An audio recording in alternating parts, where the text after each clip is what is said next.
नमस्कार दोस्तों, ओम श्री गणेशाय नमः।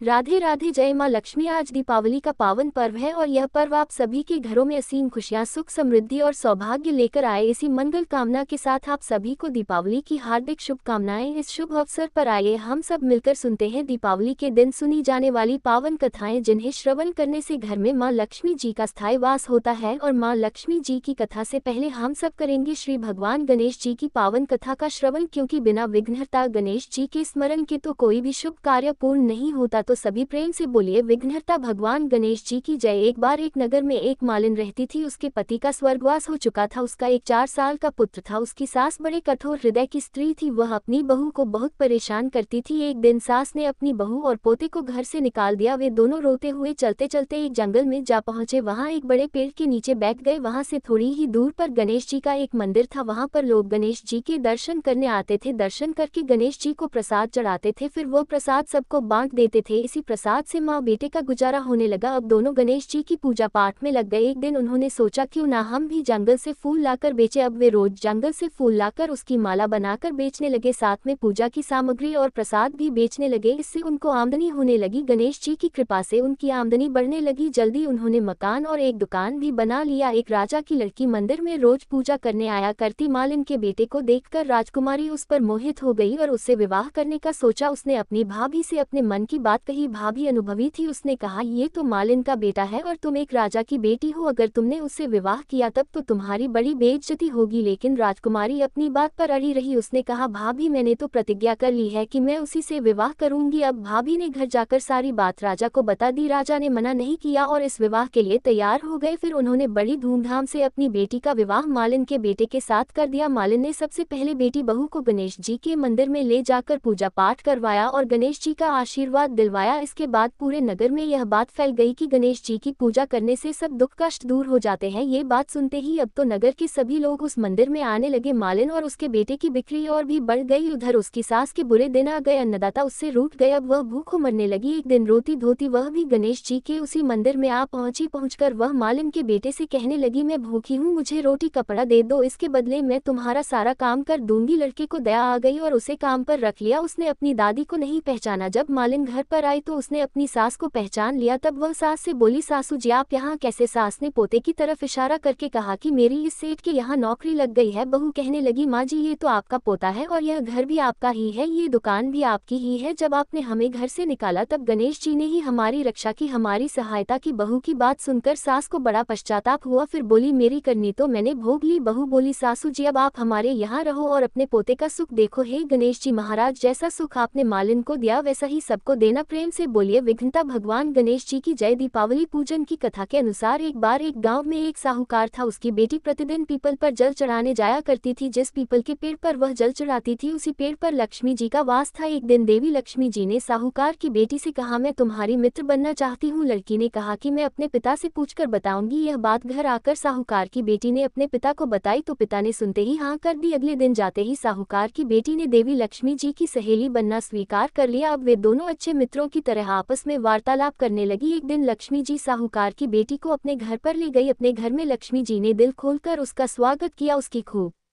खातिर की अनेक प्रकार के स्वादिष्ट व्यंजन उसे परोसे। खूब खातिरदारी के बाद जब साहूकार की बेटी वापस लौटने लगी तब लक्ष्मी जी ने प्रश्न किया कि सखी अब तुम मुझे कब अपने घर बुलाओगी? तब साहूकार की बेटी ने लक्ष्मी जी को अपने घर पर आने का निमंत्रण दे दिया। अब साहूकार की बेटी ने निमंत्रण तो दे दिया लेकिन अपने घर की आर्थिक स्थिति को देखकर वह बहुत उदास हो गई। उसे डर लगने लगा कि क्या वह लक्ष्मी जी का अच्छे से स्वागत कर पाएगी, क्या उन्हीं की तरह उन्हें भोजन परोस पाएगी। सोच कर साहूकार की बेटी उदास हो गई। साहूकार ने अपनी बेटी को उदास देखा तो वह समझ गया। फिर उसने अपनी बेटी को समझाया कि बेटी तू फौरन मिट्टी से चौका लगाकर साफ सफाई कर 4 बत्ती के मुख वाला दिया जला और लक्ष्मी जी का नाम लेकर बैठ जा। ठीक उसी समय एक चील किसी रानी का नौलखा हार लेकर उसके पास डाल गई। साहूकार की बेटी ने उस हार को बेचकर सोने की चौकी थाल और भोजन की तैयारी की। थोड़ी ही देर में श्री गणेश जी के साथ लक्ष्मी जी उसके घर पर आ गई। साहूकार की बेटी ने उन दोनों की खूब सेवा की। उसकी खातिर से लक्ष्मी जी बहुत प्रसन्न हुई और फिर लक्ष्मी जी की कृपा से साहूकार बहुत अमीर व्यक्ति बन गया। दूसरी कथा के अनुसार एक बार की बात है, एक राजा ने लकड़हारे को प्रसन्न होकर उसे चंदन की लकड़ी का जंगल उपहार स्वरूप दे दिया। लेकिन लकड़हारा तो ठहरा लकड़हारा, भला उसे चंदन की लकड़ी का महत्व क्या पता। वह तो साधारण लकड़ियों की तरह जंगल से चंदन की लकड़ियां लाकर उन्हें भी जलाकर भोजन बनाने के लिए प्रयोग में लाता था। राजा को अपने गुप्तचरों से यह बात पता चली तो उसकी समझ में आ गया कि धन का उपयोग तो केवल बुद्धिमान व्यक्ति ही कर पाता है। यही कारण है कि लक्ष्मी जी और श्री गणेश जी की एक साथ पूजा की जाती है, ताकि व्यक्ति को धन के साथ साथ उसे प्रयोग करने की योग्यता भी आ जाए। धार्मिक ग्रंथ रामायण में कहा गया है कि जब 14 वर्ष का वनवास काटकर श्री राम लंका नरेश रावण का वध कर वापस अयोध्या आए थे, तो उन्हीं के वापस आने की खुशी में समस्त अयोध्या वासियों ने अयोध्या को दीपों से सजाया था। अपने भगवान के वापस आने की खुशी में पूरी अयोध्या नगरी दीपों की रोशनी में जगमगा उठी थी। एक अन्य कथा के अनुसार भगवान श्री कृष्ण ने दीपावली से एक दिन पहले नरकासुर का वध किया था। नरकासुर एक दानव था और भगवान श्री कृष्ण ने नरकासुर का वध कर पृथ्वी लोक को उसके आतंक से मुक्त कराया था। बुराई पर अच्छाई की जीत के प्रतीक के रूप में दीपावली का पर्व मनाया जाता है। एक और कथा के अनुसार एक बार एक साधु के मन में राजसिक सुख भोगने का विचार आया। इसके लिए उसने लक्ष्मी जी को प्रसन्न करने के लिए कठिन तपस्या करनी आरंभ कर दी। तपस्या पूरी होने पर लक्ष्मी जी ने प्रसन्न होकर उसे मनोवांछित वर दे दिया। अब वरदान मिलने के बाद वह साधु राजा के दरबार में पहुंचा और सिंहासन पर चढ़कर राजा का मुकुट नीचे गिरा दिया। राजा ने देखा कि मुकुट के अंदर से एक विशाला सांप निकलकर भागा। ये देखकर राजा बहुत प्रसन्न हुआ, क्योंकि साधु ने उस सांप से राजा की रक्षा की थी। इसी प्रकार एक बार साधु ने सभी दरबारियों को फौरन राजमहल से बाहर जाने को कहा। सभी के बाहर जाते ही राजमहल गिरकर खंडहर में बदल गया। राजा ने अब की बार फिर उसकी प्रशंसा की। अपनी बार बार प्रशंसा सुनकर साधु के मन में अब अहंकार आने लगा। साधु को अपनी गलती का पता चला तो उसने गणेश भगवान जी को प्रसन्न किया। गणेश भगवान जी के प्रसन्न होने पर राजा की नाराजगी दूर हो गई और साधु को उसका स्थान वापस दे दिया गया। इसीलिए कहा गया है कि धन के लिए बुद्धि का होना अत्यंत आवश्यक है। यही कारण है कि दीपावली पर लक्ष्मी जी और श्री गणेश के रूप में धन और बुद्धि की पूजा की जाती है। महाकाव्य रामायण के अनुसार रावण को हराने के बाद भगवान राम के अयोध्या लौटने के उपलक्ष्य में दिवाली मनाई जाती है। श्री राम को 14 साल के लिए अयोध्या से उनके पिता राजा दशरथ द्वारा वनवास दिया गया था। उनकी पत्नी माता सीता और भाई लक्ष्मण जी भी वनवास के समय उनके साथ थे। तीनों ने 14 साल तक जंगल में भटकते हुए तरह तरह की चुनौतियों का सामना किया। वनवास के दौरान लंका के राजा रावण ने माता सीता का अपहरण कर लिया था। एक दिन जब माता सीता कुटिया में अकेली थी, तब रावण ने संत का रूप धारण करके छल से उनका अपहरण कर लिया। दिव्य पक्षी जटायु बहादुरी से रावण से लड़ने का प्रयास करता है, लेकिन रावण माता सीता को समुद्र पार करके अपने राज्य लंका में ले गया। श्री राम वानरों के राजा सुग्रीव और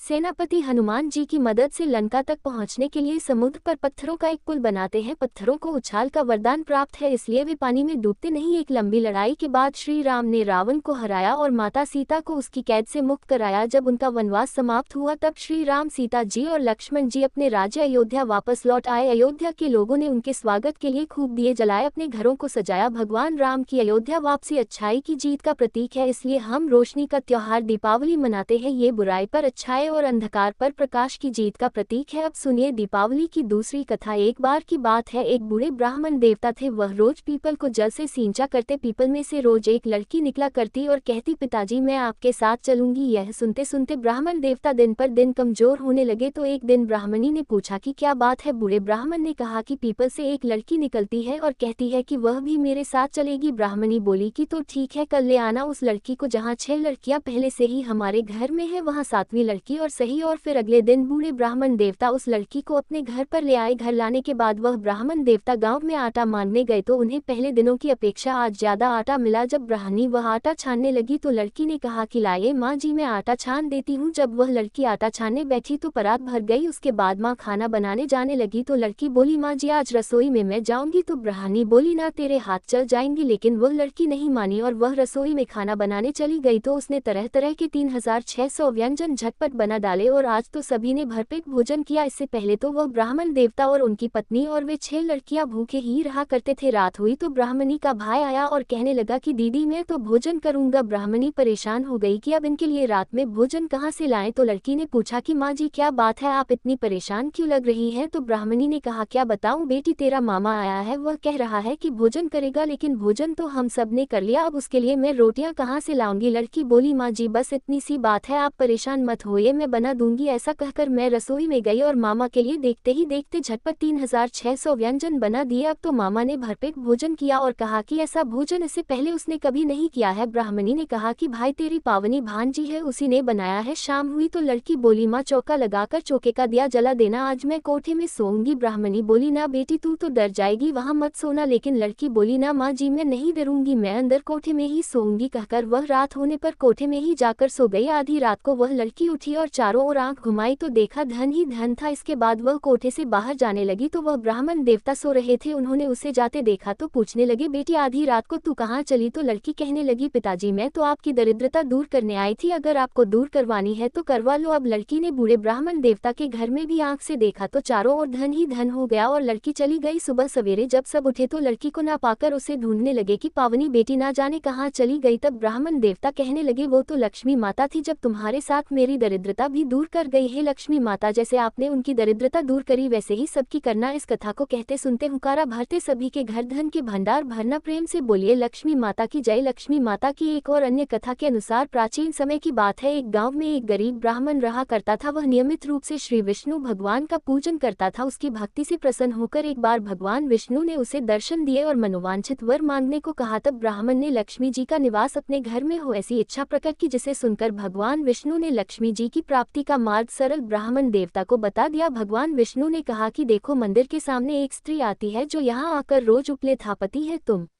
उसे अपने घर आने का आमंत्रण दे देना। वह स्त्री ही देवी लक्ष्मी है और देवी लक्ष्मी जी के तुम्हारे घर आने के बाद तुम्हारा घर धन धान्य से भर जाएगा। ऐसा कहकर श्री विष्णु जी अंतर्ध्य हो गए। अगले दिन सुबह 4 बजे ही वह ब्राह्मण मंदिर की सीढ़ियों पर बैठ गया। लक्ष्मी जी भी उपले थापने के लिए आए तो ब्राह्मण ने उनसे अपने घर आने का निवेदन किया। ब्राह्मण देवता की बात सुनकर लक्ष्मी जी समझ गई कि यह सब कुछ श्री विष्णु जी के ही कहने से हुआ है। तब लक्ष्मी जी ने ब्राह्मण देवता से कहा तुम महालक्ष्मी व्रत करो और रात को चंद्रमा को अर्घ देने से तुम्हारा मनोरथ पूर्ण हो जाएगा। तब ब्राह्मण देवता ने देवी के कहे अनुसार व्रत और पूजन किया और देवी को उत्तर दिशा की ओर मुंह करके पुकारा, जिससे देवी लक्ष्मी जी ब्राह्मण देवता पर प्रसन्न हो गई और उन्होंने अपना वचन पूर्ण किया और देवी लक्ष्मी जी की कृपा से ब्राह्मण देवता के घर में अन्न और धन के भंडार भर गए। इस प्रकार आज के दिन जो भी भक्त सच्चे मन से माता लक्ष्मी जी को समर्पित इन कथाओं को सुनता है, माता लक्ष्मी जी की असीम अनुकंपा उन पर सदैव बनी रहती है। कथा समाप्त। अब सुनिए श्री लक्ष्मी चालीसा पाठ और आरती। मातु लक्ष्मी करी कृपा करो हृदय में वास, मनोकामना सिद्ध कर पूर्वहु मेरी आस। सिंधु सुता विष्णु प्रिय नत सिर बारंबार रिद्धि सिद्धि मंगल प्रदे नत सिर बारंबार, यही मोर अरदास हाथ जोड़ विनती करूँ सब विधि करो सुवास। जय जननी जगदम्बिका सिंधु सुता में सुमिरो तो ही ज्ञान बुद्धि विद्या दो मोहि, तुम समान नहीं कोई उपकारी सब विधि पूर्वहु आस हमारी। जय जय जगत जननी जगदम्बा सबके तुम ही हो स्वलंबा, तुम ही हो घट घट के वासी विनती यही हमारी खासी। जग जननी जय सिंधु कुमारी दीन की तुम हो हितकारी, विनयो नित्य तुमह महारानी कृपा करो। जग जननी भवानी जेह विधि स्तुति करो, तिहारी सुधि लीजे अपराध बिसारी कृपा दृष्टि चित वो मम ओरी। जगत जननी विनती सुन मोरी, ज्ञान बुद्धि जय सुख की दाता संकट हर करो हमारी माता। क्षीर सिंधु जब विष्णु मथायो 14 रत्न सिंधु में पायो, 14 रत्न में तुम सुख राशि सेवा कियो प्रभु ही बंदासी। जब जब जन जहाँ प्रभु लीन्हा रूप बदल तय सेवा कीन्हा स्वयं विष्णु। जब नर तनु धारा लीनहु अवधपुरी अवतारा, तब तुम प्रकट जनकपुर माही सेवा कियो हृदय पुल का ही अपनायो। तो अंतर्यामी विश्व विदित त्रिभुवन की स्वामी, तुम सब प्रबल शक्ति नहीं आई कह तक महिमा कहो बखानी। मन क्रम वचन करे शिवकाय, मन इच्छित वांछित फल पाए। तज छल कपट और चतुराई पूजा विविध भांति मन लाए, और हाल में कहो बुझाई। जो ये पाठ करे मन लाए ताको कोई कष्ट ना होई, मन इच्छित फल पावे फल सोई। त्राही त्राही जय दुख निवारणी त्रिविध ताप भव बंधन हारणी। जो यह चालीसा पढ़े और पढ़ावे इसे ध्यान लगाकर सुने सुनावे, वे ताको कोई न रोग सतावे। पुत्र आदि धन संपत्ति पावे, पुत्रहीन और संपत्ति हीना अंधा बर कोड़ अति दीना। विप्र बुलाए के पाठ करावे, शंका दिल में कभी ना लावे। पाठ करावे दिन चालीसा ता पर कृपा करे गौरी सा। सुख संपत्ति बहुत सी पावे, कमी नहीं काहू की आवे। 12 मास करे जो पूजा ते सम धन्य और नहीं दूजा। प्रतिदिन पाठ करे मन माही उन सम कोई, जग में नहीं बहुविध विधि क्या में करो बड़ाई। ले परीक्षा ध्यान लगाई करी विश्वास करे, व्रत निमा हो सिद्ध उपजय और प्रेमा। जय जय जय लक्ष्मी महारानी सब में व्यापित जो गुण खानी तुम्हारो तेज प्रबल जग माही। तुम सुमकोहु दयाल को नाही मोही, अनाथ की सुधि अब लीजे संकट काटी भक्ति मोही दीजे। भूल चूक कर क्षमा हमारी, दर्शन दीजे दशा निहारी बिन दर्शन व्याकुल अधिकारी। तुम ही अक्षत दुख से सहते भारी नहीं मोहि ज्ञान बुद्धि है तन में सब जानत हो अपने मन में रूप चतुर्भुज करके धारण कष्ट मोर अब करहु निवारण कहीं प्रकार में करो बढ़ाई ज्ञान बुद्धि मोहि अधिकाय रामदास अब कहाई पुकारी करो दूर तुम विपत्ति हमारी त्राही त्राही दुखारनी हरो बेगी की सब त्रास जयति जयति जय लक्ष्मी करो शत्रु उनका नाश रामदास हरि ध्यान नित विनय करत कर जोर मातो लक्ष्मी दास पर करहु दया की को रीति लक्ष्मी चालीसा संपूर्णम माँ लक्ष्मी जी की आरती ओम जय लक्ष्मी माता मैया जय लक्ष्मी माता तुमको निशिदिन सेवत मैया जी को निशिदिन सेवत हर विष्णु विधाता ओम जय लक्ष्मी माता उमा रमा ब्रह्मानी तुम ही जगमाता मैया तुम ही जगमाता सूर्य चंद्रमा ध्यावत नारद ऋषि गाता ओम जय लक्ष्मी माता दुर्गा रूप निरंजन नी सुख संपत्ति दाता मैया सुख संपत्ति दाता जो कोई तुमको ध्याता रिद्धि सिद्धि धन पाता ओम जय लक्ष्मी माता तुम पाताल निवासिनी तुम ही शुभ दाता मैया तुम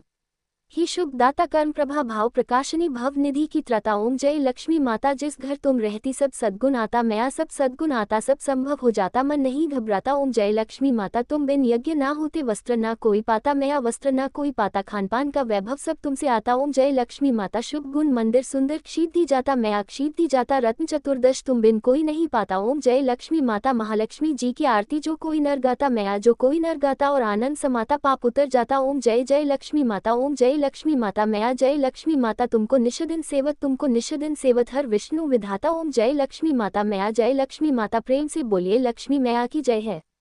धन्यवाद।